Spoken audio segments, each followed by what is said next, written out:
याद है जुल्फ़िकार अली भुट्टो का ही जुमला था, उन्होंने कहा था कि पाकिस्तान में ती 2 ही कुव्वतें हैं, पाकिस्तान पीपल्स पार्टी और पाकिस्तान की फ़ौज। तो वो ख़ैर अब हालात बदल चुके हैं, अब और कुव्वतें भी आ गई हैं, लेकिन यूसुफ भाई, ये मैं आपसे बिल्कुल इत्तेफ़ाक करता हूँ, सियासी शऊर का तो प्रॉब्लम ये है कि बहुत सारे लोगों में वो है ही नहीं, जिसे कहना चाहिए वो अंडरस्टैंडिंग ही नहीं है पाकिस्तान की पॉलिटिक्स की, या तहरीकें कैसे चलती हैं, ये सियासी। और खुद मैं समझता हूँ कि अभी भी खान साहब का मुझे नहीं पता कि अभी अभी तो उनके कोई काफ़ी दिनों से तो हमने कोई उनकी बयान भी नहीं सुना। अब जेल में सोच विचार अगर वो कर रहे होंगे तो अभी भी उनको सियासी अप्रोच ये सियासत के थ्रू ही मुमकिन होगा। ये और किसी तरीके से नहीं, दुनिया भर में जहाँ जमहूरी यहाँ जैसी भी अच्छा, जमहूरियत एक हो। एक बात मैं और करना चाहूँगा, हुँ। अगर आपकी इजाज़त हो। जी, ज़रूर। जहाँ तक मेरे इल्म में है, शुरू-शुरू में जो हमारी फ़ौजी क़यादत थी, वो कुछ इनसे बात करना चाहती थी। लेकिन इनकी क्या शर्त थी कि मुझे इक़्तिदार में वापस लाओ। हुँ, हुँ। तो वो एक ऐसी नामुमकिन उन्होंने कंडीशन रख दी, और उससे ये कम बात करने को तैयार भी नहीं थे। मतलब एक तरफ तो इनका मसला ये है कि ये कहते हैं कि मैं अवाम की हिमायत, गुलामी खत्म करो, और फिर ये पीछे मुज़ाकरात में आर्मी चीफ से यही मुतालबे कर रहे थे कि मुझे इक़्तिदार में वापस लाया जाए। तो ये तो एक बहुत बड़ा कॉन्ट्रडिक्शन है। लेकिन प्रैक्टिकली हुआ ये है कि अब इनको एहसास हो गया है कि ये तो मुमकिन नहीं है। लेकिन अब जो है, चूँकि एस्टेब्लिशमेंट जो है वो ज़्यादा स्ट्रॉन्ग पोज़ीशन में है, वो कहती है कि आप माफ़ी माँगिए। अगर खान हुँ, साहब माफ़ी माँगते हैं तो उनका सियासी पूरा करियर वो अपने दाँव पे लगा देंगे। तो बिल्कुल, वो एक ऐसी जगह पे आके खड़े हो गए हैं या फँस गए हैं कि माफ़ी माँगते हैं तो उनका सियासी करियर जो है वो ख़त्म हो सकता है, या उसको कम से कम शदीद नुकसान पहुँच सकता है, जैसा कि मियाँ नवाज़ शरीफ साहब को हुआ। लेकिन अगर वो नहीं माँगते, ये बात नहीं मानते, तो फिर वो जेल में रहते हैं। और जेल में से निकालने के लिए जो उनकी पार्टी है, वो उसमें खुद इतनी अफरा-तफरी है। पहली बात तो है कि उनकी पार्टी में बहुत सारे लोग, आपको पता है, एस्टेब्लिशमेंट ने भेजे थे। तो वो खान साहब से सिंसियर थे ही नहीं। अब उनकी पार्टी में इतनी अफरा-तफरी है कि पार्टी तो किसी पोज़ीशन में नहीं है कि वो या तो प्रेशर डाले या कोई तहरीक चला सके। तो वो मसला भी खत्म हो गया है। तो खान साहब एक तरह से यू नो पॉलिटिकली तना हो गए हैं। यकीनन उनकी बहुत सारे लोगों की हमदर्दियाँ उनके साथ शामिल हैं, लेकिन सिर्फ़ हमदर्दियों से तो काम नहीं बनता। नहीं बनता। दुरुस्त, बिल्कुल सही आपने कहा कि हमदर्दियाँ काफ़ी नहीं होती, ये बहुत बहुत पेचीदा मामला है। अच्छा, ज़रा ये अपने पाकिस्तान की मईशत की तो बात की, ज़रा आ जाते हैं आलमी मईशत के ऊपर भी। आपने मुझे एक ट्वीट भी कल-परसों शायद भेजा था। वो अल अराइन साहब हैं, कैम्ब्रिज में क्वीन्स कॉलेज के ग़ालिबन सरबराह हैं। तो उन्होंने कहा कि जो आलमी मार्केट्स में इतनी ज़्यादा वॉलेटिलिटी है या इतनी बेयकीनी है कि उससे खरबों डॉलर्स जो हैं वो मज़ीद मार्केट से निकलने का एहतमाल है या खदशा है। और ये ट्रंप की यकीनन अभी तो उसने कुछ पॉज़ किया है, तो कुछ सुकून आया है ग्लोबल मार्केट्स को, कदरे पहले की निस्बत। लेकिन ये बताइए यूसुफ भाई, ये कितना सीरियस मामला है? ये अभी चलेगा? क्योंकि बहुत से लोगों का ये कहना है कि ये अभी ओवर नहीं हुआ, ये मज़ीद बेयकीनी बढ़ सकती है और शायद बढ़ेगी भी। और कितना उसका क्या असरात होंगे दुनिया के ऊपर और पाकिस्तान के ऊपर भी। लेकिन पहले ज़रा आलमी सतह पे बात करते हैं। जी। जी। मेरे ख़्याल से आपका सवाल बहुत बहुत अहम है। इसलिए कि मैं एक्सप्लेन करना चाहूँगा कि आलमी सतह पे है और क्यों पाकिस्तान के लिए डायरेक्टली रेलेवेंट है, और ये पाकिस्तान के जो पॉलिसी प्लानर्स हैं, जो हुकूमत में लोग हैं, उनके लिए समझना उसको बड़ी अच्छी तरह क्यों ज़रूरी है। हुँ, विद ड्यू रिस्पेक्ट, ये बहुत कॉम्प्लिकेटेड बात है और इतनी आसान नहीं है। और जहाँ तक जो मैंने अब तक रिएक्शन देखा है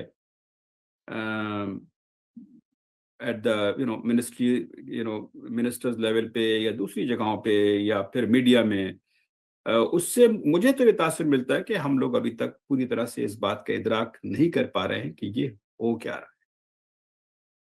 let me try to do this. हमारे यहाँ ये समझने की ज़रूरत है कि ये सिर्फ़ यूएस है चाइना का कॉन्फ्लिक्ट नहीं है। हुँ, ये यूएस और यूरोप का भी कॉन्फ्लिक्ट हो गया है, इसलिए कि यूरोप और राइट। अलग अलग नजर आते हैं।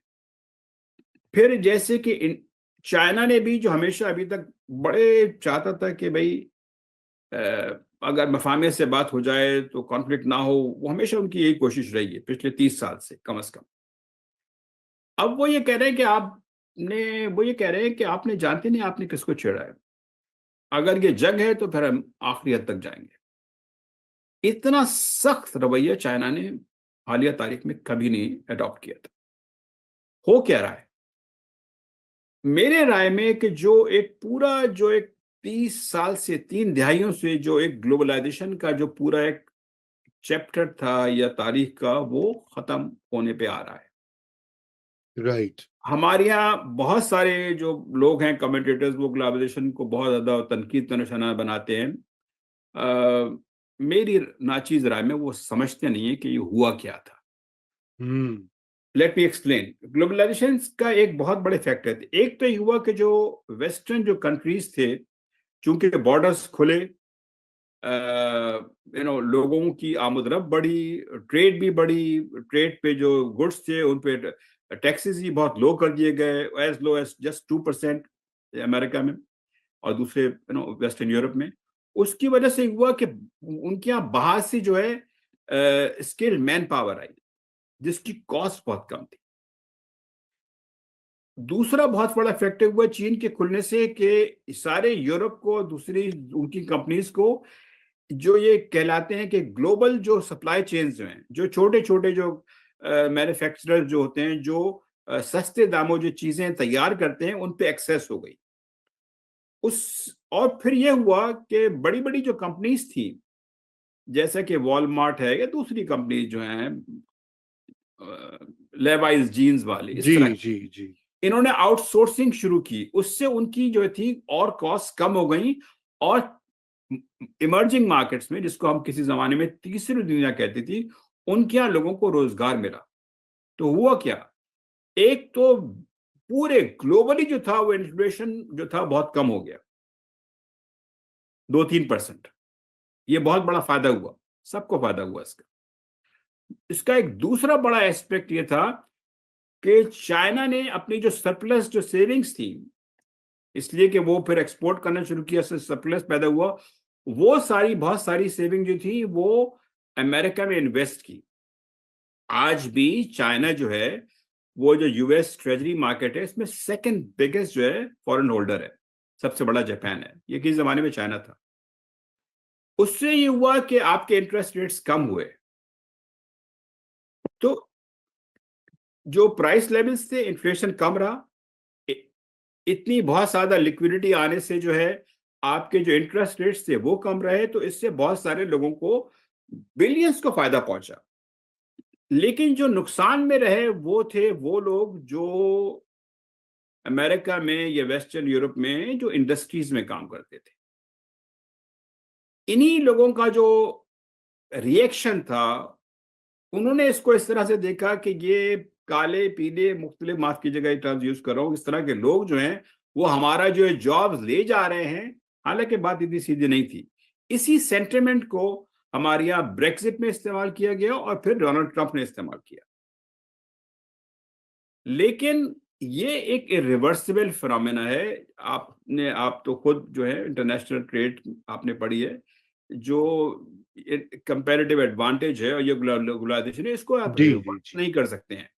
ट्रम्प साहब क्या, ट्रम्प जैसे 10 भी आ जाए वो रिवर्स नहीं कर सकते, इसलिए कि ग्लोबल मार्केट्स की बहुत बड़ी ताकत है। छोटा सा मिसाल दूंगा, ग्लोबल जो फॉरेन एक्सचेंज मार्केट है, उसका जो डेली टर्नओवर है वो है कोई $7 ट्रिलियन से ज्यादा का है। आप सोच लीजिए कि जो यूएस बॉन्ड मार्केट है, कोई $1 ट्रिलियन डेली में टर्नओवर होता है। ये जिस तरह से मार्केट जब चलती हैं, तो इनका सामना तो कोई हुकूमत नहीं कर सकती। तो ये जिस तरह से जब मार्केट सब देख रही हैं कि अगर ये दौर खत्म होने को आ रहा है और अब बैनुल अक़वामी सतह पे जो है वो सारा जो पुराने जो रूल्स थे वो सब खत्म हो रहे हैं, तो यकीनन हम ये एक्सपेक्ट कर सकते हैं कि ये टर्मोइल जो है ये चलेगी और काफी दिन तक चलेगी। बिल्कुल बिल्कुल। इसी वजह और से, और इसका जो सियासी पहलू ये है कि अब चीन और अमेरिका की जो टेंशन्स हैं वो बहुत ज्यादा बढ़ जाएंगी। इसलिए कि ट्रम्प साहब तो यकीनन उन्होंने एक मर्तबा अभी जो है, ट्रम्प साहब भी फ्लिप फ्लॉप कर रहे हैं। पिछले हफ्ते में वो पहले उन्होंने बढ़ा दिए, फिर कहा कि अच्छा मैं 90 डे का जो है मैं ब्रेक दे रहा हूँ, या 90 डे तक उसको पॉज दे रहा हूँ। फिर उन्होंने कहा कि नहीं नहीं ऐसा करते हैं, वीकेंड पे कहा कि जो ये स्मार्टफोन जो हैं और पर्सनल कंप्यूटर्स हैं, इसको अब एग्जाम करते हैं, और उसमें भी मुख्तलिफ तरह के जरा कंफ्यूजिंग स्टेटमेंट्स आए, तो उनको खुद ये नहीं पता कि वो करना क्या चाह रहे हैं। लेकिन ये मामूली बात नहीं है। अमेरिकन का प्रेसिडेंट कोई देखिए ना, कॉन्गो का प्रेसिडेंट तो नहीं है। इनके एक एक बयान को सब लोग बड़े गौर से फॉलो करते हैं, देखते हैं, मार्केट्स भी ऐसे ही देखती हैं। और मार्केट जो है वो वॉलेटिलिटी तो अब बढ़ गई है। मैं डे टू डे इस पे नहीं जाऊंगा, जो कमेंट करूंगा, लेकिन इतना जरूर है कि जो हो रहा है कि डॉलर की कीमत जो है कम गिर रहा है अगेंस्ट फॉर एग्जांपल यूरो।